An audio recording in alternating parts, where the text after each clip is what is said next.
Sin embargo, repito, estamos con José Antonio Neme. Queremos, partiendo de la reflexión de por qué a los chilenos que estamos tan lejos nos interesa tanto la corona británica, saber más de este esquema. Sí. Bien, Mateo, ahí hicieron todo el cuadro. ¿Está bien, perfecto? ¿No hay ningún error? Sí, está bien. Oye, yo no soy un experto, yo simplemente estuve en el Reino Unido, conozco un poco la historia desde Oye, el y para partir tú dices, no soy experto, pero estuviste el 2011 en la boda real. ¿Alguna chimuchina? ¿Qué es lo que se sentía? Pasa bien, es entretenido, se genera un ambiente súper divertido. Nosotros llegamos un par de días antes de que Kate se casara con el príncipe Guillermo, se había planificado la cobertura, etcétera. Y bueno, uno iba a cubrir el evento, pero cuando llegamos desde el aeropuerto, fíjate que el tipo que me estaba timbrando el pasaporte me dice: apúrese, hoy día están ensayando, digamos, parte de la ceremonia. Salimos a la calle, las banderas, etc. Ellos viven esto como una verdadera fiesta nacional y yo creo que ahí radica finalmente el valor que para muchos británicos monarquistas tiene la figura, y también estaban, por supuesto, los republicanos, que también tienen su espacio para protestar legítimamente, que encuentran que en realidad pagar tus impuestos para que esta señora haga bastante poco, digamos, tiene que también tener un espacio. Oye, pero más allá de eso, es un juego de fantasía que ellos disfrutan mucho. Encuentro muy certera la analogía que hiciste tú hace un ratito. ¿De qué? Con esto de Walt Disney, con esto de la imagen de que sale aquella bella mujer con su vestido, el príncipe alto, rubio. O sea, a ver, esto es un Walt Disney adaptado a los tiempos de hoy día. Claro. Yo creo que a todos nos gustaría que el Estado pagara y nosotros no pagáramos nada. Yo creo que hay una fantasía de no hacer absolutamente nada, que el príncipe Carlos se dedique a hacer cultivar vegetales orgánicos y que al final del mes, digamos, tenga las arcas llenas de dinero. Yo creo que por ahí va la cosa. O sea, es una suerte de fantasía de no hacer nada y de verse bien y de verse bonito, etcétera. Pero yo creo que Diana quebró un poco eso, y la historia siniestra aquí entre esta pareja fue un poco descomponiendo esa situación, y finalmente nos encontramos con princesas que tenían bulimia, que se tiraban por las escaleras y que habían tenido vidas bastante desafortunadas, que a ninguno de nosotros nos gustaría vivir. Acá tenemos un resumen de los últimos 100 años de esta corona para llegar a entender finalmente qué es lo que pasa con este bebé real y por qué genera tanta expectación, bien decía José Antonio, no solamente en Chile sino en el mundo entero, expectación mediática que por momentos resulta irrisoria porque hay tanta atención a una guagua. Bueno, vamos a ir poco a poco. ¿Cómo comienza esto, José Antonio? Por aquí, pues. Por el principio. Sí, Bertie, Jorge VI, que era tartamudo. Ustedes vieron El discurso del rey, pues. Claro. Una tremenda película. Sí. Pobre tartamudo ahí. Y él finalmente llega al trono porque su hermano abdica y se casa con Wallis Simpson, que era una divorciada norteamericana, una gran historia conocida. Y era impensado en ese momento que un heredero al trono se fijara en una mujer divorciada, pero además norteamericana. Hay una película que retrata ese pasaje de la familia real británica, y la reina Isabel, digamos la reina madre, que se llama Isabel, está discutiendo con su marido respecto a la situación de su cuñado, y le dice: pero ¿cómo es posible que se vaya a casar con esta mujer Wallis Simpson, que además era fiestera, le gustaban las fiestas, etcétera, que es divorciada, pero además es norteamericana? Era como que ser norteamericana era peor. Era peor que ser divorciada. Y finalmente él abdica al trono ahí en un gesto de amor que por supuesto remece a la opinión pública británica, y Bertie, que le costaba hablar, que era tartamudo, y ahí están los discursos que él realizaba, digamos, en el periodo de las guerras mundiales, donde le costaba mucho enfrentar el micrófono de la radio, por eso se le contrata el instructor, y es toda la historia que vimos en la película. Ha sido muy castigado el pueblo inglés con este hecho de salir del Walt Disney, de salir de la imagen ideada de la corona británica, y cuando pasan este tipo de cosas, como casarse o irse con una divorciada estadounidense, ¿ha castigado mucho o han permanecido más impunes a estas ofensas a la moral? Yo creo que se marca un punto de inflexión en la década del 80, sí. Yeah. Yo creo que ahí esa historia es marcadora respecto a lo que va a pasar después. O sea, hoy día ellos no quieren tener institutriz, ni el otro día estaba leyendo un artículo del Daily Telegraph que hablaba un poco que ya está trazado, por ejemplo, que ellos van a criar a Jorge, que no va a haber empleadas de por medio. La reina Isabel II, su hermana la princesa Margarita fueron educadas por institutrices francesas, no salieron del castillo de Buckingham. En cambio acá ya se produce un cambio. Carlos fue a la institución, a varios colegios. El príncipe Guillermo también recibió instrucción militar. Harry ha estado en la guerra incluso. Harry ha estado en eventos bastante desafortunados, en la guerra, en Las Vegas, medio desnudo, vestido de nazi en una fiesta. Digamos que Harry ha estado en toda la guerra. En toda la guerra. En todos los frentes. Sí. Oye, pero volvamos acá. Se produce este quiebre. Se produce el quiebre, su hermano abdica, se casa finalmente con esta... les falta Wally Simpson acá, que yo creo que es un personaje súper interesante. Se casa con esta mujer divorciada norteamericana, se van a vivir a Francia, ellos pasan ahí una linda historia de amor que ha sido escrita y llevada al cine. Y repentinamente Jorge VI y su mujer, la princesa Isabel, se convierten en los reyes en el periodo entre guerras, enfrentan la Primera Guerra Mundial. La reina Isabel con mucha entereza, las joyas de la corona, por ejemplo, durante el bombardeo nazi sobre Londres, ellos tienen que dejar el castillo de Buckingham y envuelve en papel de diario las joyas de la corona, las guarda en la Torre de Londres. O sea, hay toda una historia ahí de empujar el país hacia adelante en una época donde el Reino Unido estaba prácticamente asfixiado por Alemania, la Alemania nazi. Y finalmente, por rebote, ¿no? Ellos no tenían hijos hombres. Finalmente la corona recae en Isabel II, que estaba en Kenia en ese momento. La princesa Isabel se había casado con Felipe de Edimburgo y su padre enferma de cáncer. Ella estaba en una gira en Kenia, sube un árbol, dicen, que ella sube un árbol, princesa, y baja reina, porque cuando baja se le informa que su padre había muerto. Ya. Así de rápido, así de rápido, sí. Y ahí viene la coronación. Tú me contabas antes de empezar el programa que la princesa Margarita se había caído al frasco. Como algunos de aquí. La princesa Margarita era un personaje divertido. Yo creo que es la primera figura que comienza a humanizar a esta cosa un poquito fría. Claro, así como de la corona también se puede pegar una borrachera. Dicen que era muy buena para el juego, que, bueno, tenía tema con el alcohol ahí. No, imagínate una curá de la princesa Margarita en lo que apostaba. Ya te ha puesto el Palacio de Buckingham. No, bro. Podría ser bueno. Podría haberlo hecho. Tuvo también historias de amor bien intensas, y falleció la princesa Margarita ya enferma, etcétera. ¿Pero falleció a causa del alcohol o por otras razones? No, por otras razones. Pero sí, la vida de la princesa Margarita está marcada un poco por la intensidad emocional, y también por su... Le gustaban las fiestas a la princesa Margarita, bajarlo ahí. ¿Qué rol cumple la reina Isabel II en esta historia? ¿Cuál ha sido su papel político? Yo creo que la reina Isabel II, y cuando uno revisa un poco su archivo, uno puede decir, mira, desde acá, desde este lado del mundo, uno puede decir que no tiene ni un rol, que muchos la vieron como la gran maquiavélica, que trata de ordenar a esta familia y los trata como de dominar. Pero cuando uno ve un poco y revisa parte de su historia, es una mujer que finalmente ha dedicado prácticamente toda su vida a la representación, a aglutinar culturalmente a un país. Y ahí a nosotros como chilenos, como sudamericanos, nos cuesta mucho entenderlo.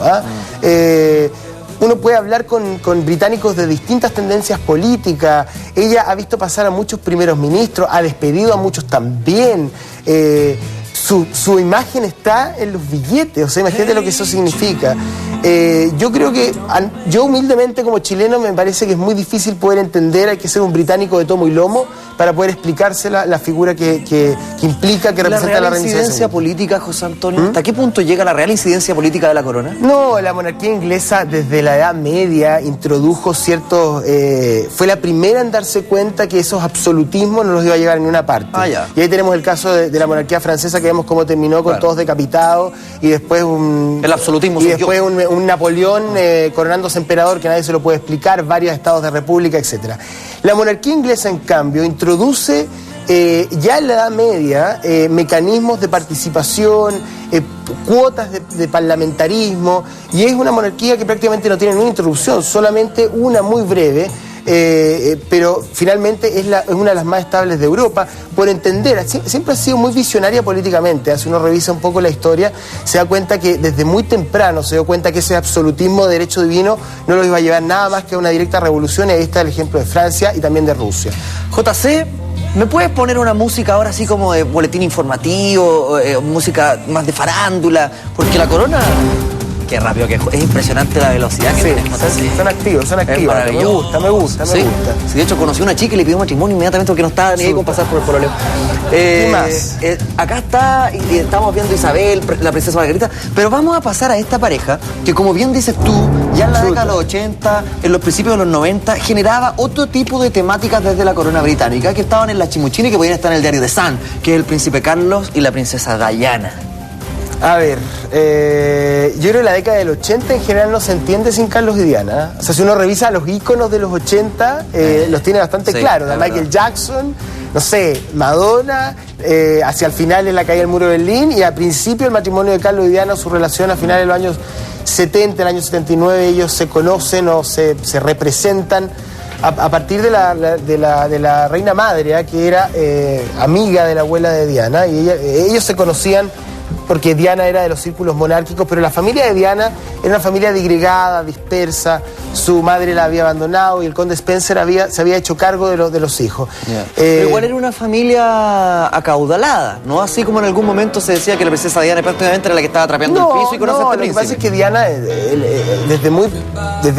desde muy adolescente ella, deja la gran casona donde vivían todos los Spencer y se va a un departamento en Londres y comienza a trabajar como cuidadora de niños. ¿Recuerdan hay una fotografía, una de las primeras fotografías cuando se sabe ya públicamente la relación de ellos dos? Los fotógrafos inmediatamente la buscan a ella en esta guardería donde ella trabajaba y ella posa con los niños, y con una pollera muy transparente, y hacía mucho sol, entonces... No como la de la Boloco, que era con transparencia, claro. Esta era larga, pero se veían las piernas, ¿no? Y se publica esa fotografía, que esto fue el año 79, causó gran revuelo, decía las piernas de la futura princesa, una cosa así, decían los titulares. Y desde ahí se empieza como a engarzar una verdadera historia que el colectivo británico, finalmente el colectivo mundial, convierte en una historia de cuento de hadas, y después viene el gran golpe hacia finales de los 80 cuando se descubre lo que realmente había detrás. Ahora, Diana también fue cambiando con el tiempo. Más allá de lo dicho por la prensa, de las versiones oficiales, ¿tienes alguna teoría de lo que pudo haber pasado en este matrimonio del príncipe Carlos y la princesa? ¿Qué los llevó al desenlace fatal? No sé, no sé, yo te puedo decir los hechos históricos, que uno se puede dar cuenta cuando revisa un poco las biografías de ambos. No lo sé, yo creo que más allá de lo que pasó o no pasó, eso ya queda, digamos, uno lo puede revisar en la cronología periodística. Yo tampoco soy un experto en aquello, pero sí lo que te puedo decir es que acá hay un poco de humanidad. Hay un poco de humanidad. Más carne y hueso. Aquí hay más, y Diana pone un poco eso, cuando ella habla con Andrew Morton, ella colabora en forma secreta con su biógrafo y cuenta todo lo que estaba pasando sin que se supiera que ella había colaborado. Después se sabe que era ella la que se reunía en forma secreta con este biógrafo para que apareciera ese libro, donde ahí ella habla de su problema de bulimia, de que esta relación de Camila y del príncipe Carlos venía desde antes, que ellos estuvieron a punto de romper el compromiso solamente días antes del matrimonio porque ella encontró ya algunos antecedentes de que esta relación entre Camila y príncipe Carlos nunca se había terminado. Yo creo que acá hay humanidad, y desde ahí en adelante yo creo que la monarquía británica ha tratado de capitalizar un poquito de eso, y hoy día el otro día leía a partir del nacimiento de Jorge un 74% de aprobación popular. O sea, de ahí en adelante se ha capitalizado esta imagen. Y ellos también lo han hecho. O sea, ellos han dado muestra también de humanidad. Antes de pasar a esta segunda fase de análisis... Te falta la duquesa de York por acá. Y también quiero saber qué es lo que significó el nacimiento del príncipe William. Lo estábamos viendo recién ahí en algunas imágenes. Antes, tú estudiaste en el Liceo Alemán, ¿no es cierto? Yo estudié en el Liceo Alemán, que ya no está donde estaba cuando yo estudié, pues estaba ahí en Dardignac, ahora está en la Universidad de San Sebastián. Sí. ¿Hay un profesor tuyo, Ramiro Araya? A Ramiro Araya. Ramiro Araya te quiso mandar un saludo, José Antonio. A raíz de este mismo tema que estamos hablando de la monarquía, hay una anécdota, parece. Por favor, pasemos a revisarla. Hola, José Antonio. Te acordarás de mí, tu profesor de alemán. Quiero decir que yo tenía unos 21, 22 años cuando le hice clase en primero básico y en segundo. Me acuerdo sobre todo que era un tipo muy brillante cognitivamente, con mucha capacidad histriónica. Me acuerdo de cuando me dijiste que había muerto tu madrina de confirmación y que estás preocupado porque no tenías un padrino, una madrina, y al final de cuentas me estabas bromeando porque que había muerto la Lady Di. Yo de ti tengo los mejores recuerdos, de un tipo con una gran capacidad de querer, de inventar, de crear. Y bueno, te mando un abrazo muy grande para ti, para tus papás, toda tu familia. Mira, como encontraron a Ramiro, yo no lo vi. Espectacular. Sí, fue el profesor de alemán Mándale un saludo al profe también. Oye, Ramiro, y a la comunidad del Liceo Alemán en general, un tremendo saludo. Yo no, desde salir del colegio y con la vida periodística uno deja de ver a mucha gente, pero no es porque no estén acá o no estén aquí en el corazón, así que les aprovecho ahora de mandar un tremendo saludo a compañeros de colegio, profesores, la comunidad en general escolar. Ahí fueron varios años de ir todos los días y uno va construyendo vínculos, lazos que después, bueno, quedan en el olvido. El periodismo absorbe mucho y uno se aleja muchas veces de gente que conoció en la adolescencia, en la infancia. Igual. Vaya que sí. José Antonio, desde esa época ya estabas con el asunto de Lady Di, de la madrina de siempre me atrajo un poco, fíjate. Sí, yo lo encontré, yo te digo, siempre fue un niño muy fantasioso en general y como decía él, súper inquieto, me gustaba mucho la historia. Entonces siempre enganché con eso y una historia muy novelada, incluso la propia historia de Chile. Yo tenía un profesor de historia que cuando contestaba yo las pruebas y él hacía preguntas súper al callo respecto a situaciones de la historia de la colonia, lo que te pasa en el colegio, y yo contestaba un poco narrando narrando la historia en forma novelada, media lírica. Siempre tuve eso que después he tratado de aplicar en mis notas, en el canal, en los textos. Bueno, y de la misma manera que nos estás explicando ahora, que agradecemos el hecho de que estés acá. Princesa Diana y Príncipe Carlos, llega un momento en que presentan en sociedad al Príncipe William. Yo creo que eso también es un momento potente y un momento de humanidad o de cercanía con la corona, ¿no? Claro, o sea, el Príncipe William nació en la misma clínica, pues en St. Mary, en la misma de Jorge. Y la prensa esta semana, y la prensa británica y norteamericana, los norteamericanos, ojo, que son muy republicanos, pero tienen una admiración muy grande por esto. Fíjate, cuando yo estuve en el Reino Unido para el matrimonio de Kate y del príncipe Guillermo en el año 2011, había más acreditaciones norteamericanas que británicas entre la prensa. ¿Sí? Estaban todas las grandes cadenas norteamericanas, son grandes admiradores. Ellos han tratado de convertir a su propia dinastía política, los Kennedy, en una verdadera monarquía. Es verdad. Porque tienen un poco como de nostalgia de no haber tenido quizá una familia como esta, y son muy admiradores. La reina Isabel ha hecho visitas a Estados Unidos y ahí se genera una relación como de madre patria, que es bien interesante también de investigar y analizar. Bueno, oye, ¿me puedo poner periodista pesado? A ver, ¿qué me quieres preguntar? No se parecen en nada Harry con William. Bueno, aquí hay una historia, pues. Hay una historia del... A dudar, como dice Felipe ahí. Sale la historia del profesor de equitación de Diana, ¿no? Ah, no, esa es como ahora el personal trainer, el profe de equitación. Correcto. No. Sí, aquí hay una historia. Bueno, Diana, dentro de las muchas relaciones que tuvo paralelamente, que ella reconoce luego en la entrevista del programa Panorama del año 95, 2 años antes de morir, ella da una entrevista a Panorama, que era un programa de la BBC, y ahí habla abiertamente de las infidelidades. Bueno, y ahí se comienza a saber que uno de los primeros amores de Diana, paralelos al príncipe Carlos, era un general de la Fuerza Aérea Británica que también fue su profesor de equitación. Se llamaba, no recuerdo en este momento, James Hewitt. James Hewitt.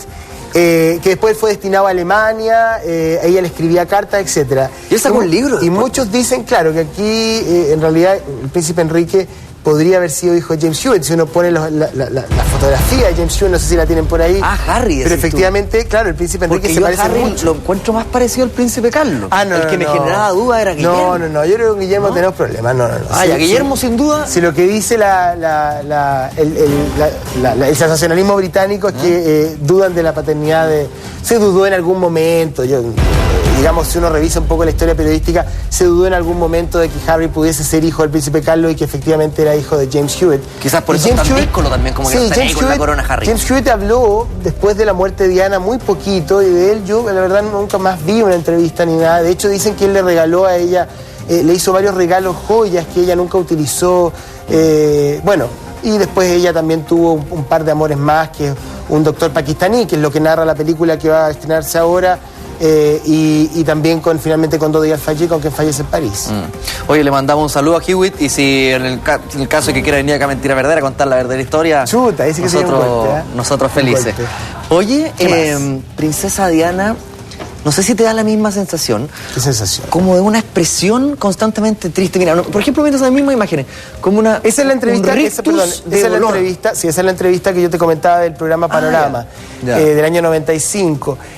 Sí, una mirada un poco caída. ¿Cómo que lo pasó mal? Sí, Es que... sí. A mí me tinca que el príncipe Carlos no le tocaba ni un pelo. Chuta, pero le tocó 2 porque hizo 2 niños, ¿no? O sea, claro, pero, por lo menos, pero no te da esa sensación así como de... Mi amor, qué rico que haya llegado temprano a la casa. Sí, bacán. Oye, voy a salir ahora, tengo que ir a jugar cricket. Bueno, si finalmente uno escarba un poco, mira, si uno escarba un poquito y saca ese sombrero y toda esa parafernalia y toda esa lujo, etcétera, se va a encontrar quizás con un matrimonio con problemas. Sí, o sea, yo creo que eso es lo que finalmente se publicó y se vio, y ese fue el gran impacto de finales de la década del 80 y finalmente cuando el ex primer ministro John Major anuncia el año 92 que hay una separación física entre ellos. Ellos se separan en el año 92, pero en el 96 recién se concreta el divorcio. El impacto era ese, o sea, eso no pasaba acá. O sea, en este esquema no hay divorcios, en este esquema no hay engaños, y sí hay.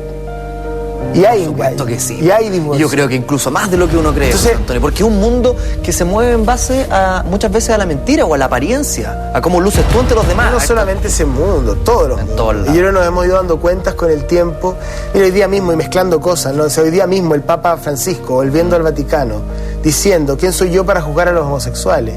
Es decir, ahí está el mundo, las cosas están pasando. Si usted no las quiere ver, es problema suyo. Pero por favor, o sea, lo que hoy día... y a partir de esto, y a partir de los procesos que se están dando y del mismo hecho de que Gran Bretaña también haya aprobado el matrimonio homosexual la semana pasada. Entonces, cuando la gente muchas veces uno escucha algunas opiniones legítimas, más republicanas, que hablan que esta institución, que es anacrónica, y cómo los europeos pueden tener casas reales, estamos hablando de que en Europa hay más o menos 40 casas reales. Ok, sí, tienen instituciones que pueden parecer anacrónicas, pero esas sociedades han introducido modificaciones que son más integrales, que están más preocupadas, donde sus ciudadanos son sujetos de derecho, independiente de esta familia que son 4 personas, ok. O sea, hay una institución anacrónica, pero si tú ves las grandes políticas públicas en Europa, están orientadas al ciudadano moderno y que pueda desarrollarse. Hay un plan de desarrollo garantizado muchas veces desde el Estado. Hace un rato pediste algo. O no, más que pedir, reflexionaste y dijiste, no sé qué será de Hewitt. Pues bueno, nuestro equipo de producción que reacciona inmediatamente, música de atención. ¿Encontraste a James Hewitt por ahí? Ha hecho un comparativo, José Antonio, en el acto, así mientras nosotros estábamos conversando, entre Hewitt y el príncipe Harry. Veamos qué tan parecido puede... ¿Será el papá? A ver. A dudar. Se podría... Algo, ¿no? Algo hay ahí, algo hay. ¿Sabía a quién se parece Hewitt en esa foto? Al actor de TVN, ¿cómo se llama? El que era Liriti en la Isla de Pascua. Estaba bueno. Yo estaba en el colegio en ese tiempo, no sé. Al Álvaro Morales, ¿o no? ¿Álvaro Morales? ¿Se parece al Álvaro Morales? Igual, te pareció un poquito al príncipe Harry. A ver, pongamos allá a Philip y al príncipe Harry. No. A ver. Mira. Sí, algo tiene. Algo, ¿ves tú? Sí tiene algo, sí.